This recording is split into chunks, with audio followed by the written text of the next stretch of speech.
Hello मेरे प्यारे बच्चों आज हम क्लास 9 का चैप्टर 2 देखेंगे जिसका नाम है is matter around us pure.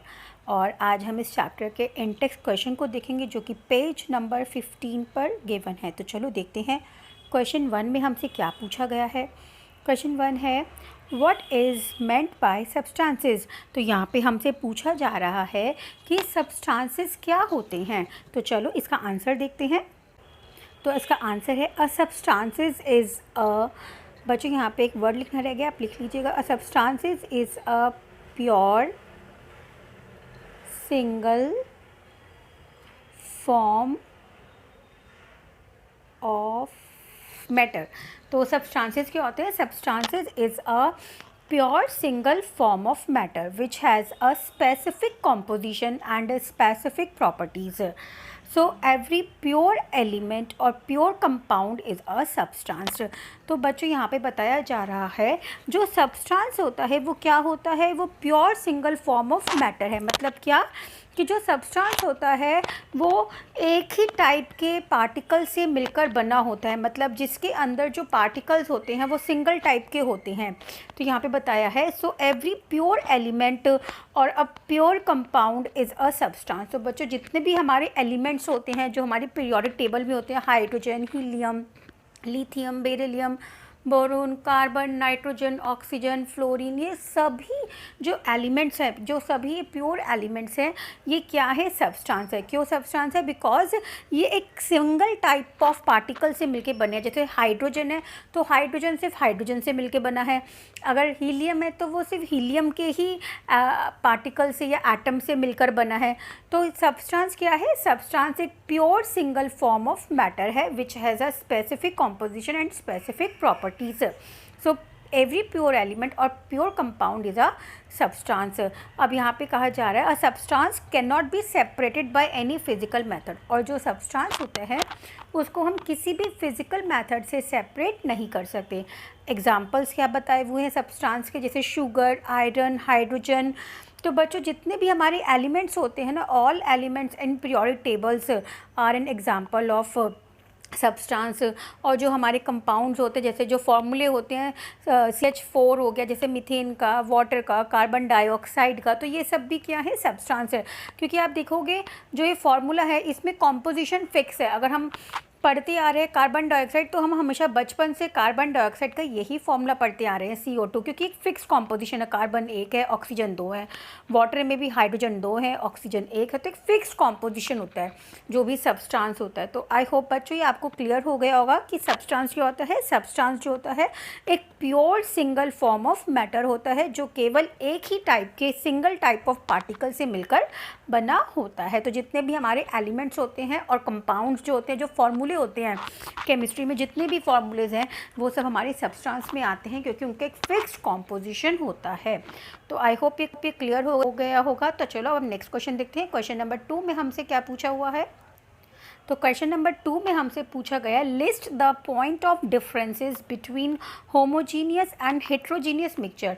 अब यहाँ पे हमसे क्वेश्चन में कहा गया है कि हमें होमोजीनियस मिक्सचर और हेट्रोजीनियस मिक्सचर के बीच में डिफरेंसेस को लिखना है। तो चलो देखते हैं इसके आंसर को। का आंसर देखते हैं। आप सब भी एक ऐसे ही टैबुला बना लीजिएगा जिसमें आप फर्स्ट कॉलम लिखना कंपैरिजन का, सेकंड लिखना होमोजीनियस मिक्सचर का और थर्ड में लिखना हेट्रोजीनियस मिक्सचर का।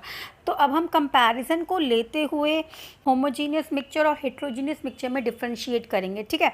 तो सबसे पहले हम लेते हैं कॉम्पोजिशन कंपैरिजन के लिए, फिर हम देखते हैं होमोजीनियस मिक्सचर जो होते हैं वो यूनिफॉर्म होते हैं और हेट्रोजीनियस मिक्सचर होते हैं नॉन यूनिफॉर्म। अब बच्चों को समझने के लिए एक काम करते हैं, हम होमोजीनियस मिक्सचर में एग्जाम्पल लेके चलते हैं। जैसे हमने एक कोल्ड ड्रिंक एग्जाम्पल ले लिया और हेट्रोजीनियस मिक्सचर के लिए हमने एग्जाम्पल ले लिया कि चॉक पाउडर को पानी में घोल दिया, ठीक है। अब इन्हीं एग्जाम्पल्स को लेते हुए हम समझते जाएंगे। तो कॉम्पोजिशन की बात करें तो कॉम्पोजिशन हम कहते हैं होमोजेनियस मिक्सचर में यूनिफॉर्म कॉम्पोजिशन है। तो इसका मतलब क्या? तो बच्चों जब हम कोल्ड ड्रिंक पीते हैं तो क्या होता है, कोल्ड ड्रिंक की हर एक सिप में जो कोल्ड ड्रिंक का टेस्ट होता है वो सेम रहता है ठीक है।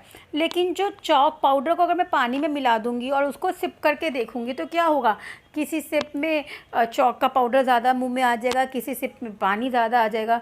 तो क्या होगा, तो जो उसका टेस्ट होगा वो डिफ़र करेगा, उसकी कॉम्पोजिशन यूनिफॉर्म नहीं है, नॉन यूनिफॉर्म कॉम्पोजिशन है, राइट। जैसे कोल्ड ड्रिंक में हर एक सिप में सेम टेस्ट आ रहा था, तो चॉक पाउडर में पानी मिला के अगर हम सिप करके देखेंगे तो हमें वो टेस्ट सेम नहीं आएगा, करेक्ट। पर बच्चों ये आपको करना नहीं है, ये जैसे एक एग्जांपल समझाने के लिए, ठीक है। सेकंड है पार्टिकल डिस्ट्रीब्यूशन। अब हम यहाँ पे पार्टिकल के डिस्ट्रीब्यूशन की बात करेंगे कि होमोजेनियस मिक्सचर में जो पार्टिकल्स होते हैं वो इवनली डिस्ट्रीब्यूटेड होते हैं, मतलब वो बिल्कुल पूर्ण रूप से आपस में घुले हुए होते हैं। जैसे कि अगर चीनी को पानी में घोले तो पूर्ण रूप से घुल जाएगी, नमक घोले तो पूरा पानी में घुल जाएगा। कोल्ड ड्रिंक जो होती है, कोल्ड ड्रिंक आपस में बिल्कुल घुली हुई होती है, जिसके पार्टिकल्स जो होते हैं वो बिल्कुल इवनली डिस्ट्रीब्यूट होते हैं। हमें ऐसा तो नहीं होता ना कहीं पे काला दिख रहा है तो कहीं पे वाइट पानी दिख रहा है, या कहीं पे लाल रंग दिख रहा है कोल्ड ड्रिंक में, तो वो काले रंग की है तो वो इवनली डिस्ट्रीब्यूटेड है, ठीक है।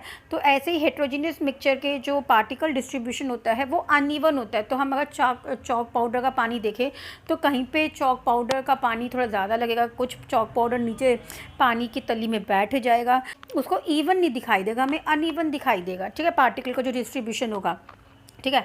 अब नेक्स्ट डिफरेंस लेते हैं हम फेज़। अब देखेंगे होमोजेनियस मिक्सचर में सिंगल फेज़ होता है और हेट्रोजेनियस मिक्सचर में फेज़ 2 और मोर होते हैं। अब इसका एग्जांपल क्या, होमोजेनियस मिक्सचर के अंदर जैसे पानी है, पानी में चीनी घोलने पे पानी एक ही फेज़ में रहा ना, तो हमें चीनी पानी में नहीं दिख रही है, या फिर अगर हमें नमक पानी में घोला है तो घोलने के बाद एक ही फेज़ रहा, सिंगल फेज़ में रहा। लेकिन हेट्रोजेनियस मिक्सचर में अगर मैं ऑयल को पानी में डाल दूँ, मैं अगर तेल को या घी को या किसी भी चीज़ को अगर पानी में डाल दूँ तो क्या होगा, पानी अलग हो जाएगा, तेल अलग हो जाएगा, मतलब वो अलग से फेजेस बन जाएंगे। यहाँ पे इसमें 2 फेजेस बन जाएंगे, तेल अलग फेज़ में आ जाएगा, पानी अलग हो जाएगा। तो ऐसे ही चॉक पाउडर में भी क्या होगा, चॉक पाउडर को पानी में डाल दो तो पानी अलग रहेगा, चॉक अलग रहेगा, वो अलग अलग दिखेगा, तो वो 2 और उससे मोर फेजेस में बन सकता है, ठीक है। साइज ऑफ पार्टिकल देखें तो जो होमोजेनियस मिक्सचर के पार्टिकल होते हैं वो बहुत ही स्मॉलर होते हैं, जिसको हम अपनी आइज़ से नहीं देख पाते हैं। हेट्रोजीनियस मिक्सचर के जो पार्टिकल्स होते हैं वो बड़े होते हैं, जिसको हम अपनी आँखों से देख पाते हैं। स्टेबिलिटी की कंपैरिजन लें तो जो होमोजेनियस मिक्सचर होता है वो मोर स्टेबल होता है और जो हेट्रोजेनियस मिक्सचर होता है वो लेस स्टेबल होता है, ठीक है। पार्टिकल्स का है तो पार्टिकल्स जो होते हैं वो हमें होमोजेनियस मिक्सचर में दिखते नहीं, नॉट विजिबल होते हैं, और हेट्रोजेनियस मिक्सचर में मोस्टली विजिबल होते हैं, ठीक है। Physical property of individual component मतलब क्या, सेम रहेगा होमोजेनियस मिक्सचर में, मतलब क्या, तो जैसे हमने चीनी घोली पानी के अंदर, तो जो चीनी एक अपनी इंडिविजुअल टेस्ट होता है, पानी का अपना होता है, तो जब दोनों को मिक्स कर देंगे तो उसके बाद किसी का पर्टिकुलर टेस्ट तो नहीं रह जाएगा, जो टेस्ट होगा वो सेम रहेगा चीनी पानी का, ठीक है, या नमक पानी का या कोल्ड ड्रिंक का एक सेम टेस्ट रहेगा। तो एक किसी की भी इंडिविजुअल कंपोनेंट की जो प्रॉपर्टी है वो बिल्कुल अलग नहीं दिखाई देगी या अलग नहीं महसूस होगी। लेकिन हेट्रोजेनियस मिक्सचर के अंदर जो फिज़िकल प्रॉपर्टी होती है हर एक कंपोनेंट की वो क्लियरली दिखाई देती है, वो अलग होती है, एक दूसरे पार्टिकल से अलग होती है, ठीक है। फिर क्या है, एग्जांपल्स क्या हो सकते हैं होमोजेनियस मिक्सचर के, जैसे sugar in water, rain water, vinegar, salt in water, mouth wash और सॉफ्ट ड्रिंक्स, ये सारे हमारे होमोजेनियस मिक्सचर के एग्जांपल्स हैं, ठीक है। और हेट्रोजेनियस मिक्सचर के एग्जांपल्स क्या हो सकते हैं, सैंड इन वाटर, ठीक है, oil and water, noodle soup जो होता है, ठीक है, ऑरेंज जूस विद पल्प, अगर ऑरेंज जूस है पल्प के साथ तो वो हेट्रोजेनियस मिक्सचर हो गया, ठीक है। और चॉक पाउडर हो गया वाटर के अंदर, तो ये सारे हमारे हेट्रोजेनियस मिक्सचर के एग्जांपल हैं। तो आई होप बच्चे आपको अच्छे से क्लियर हो गया होगा। Bye bye, take care.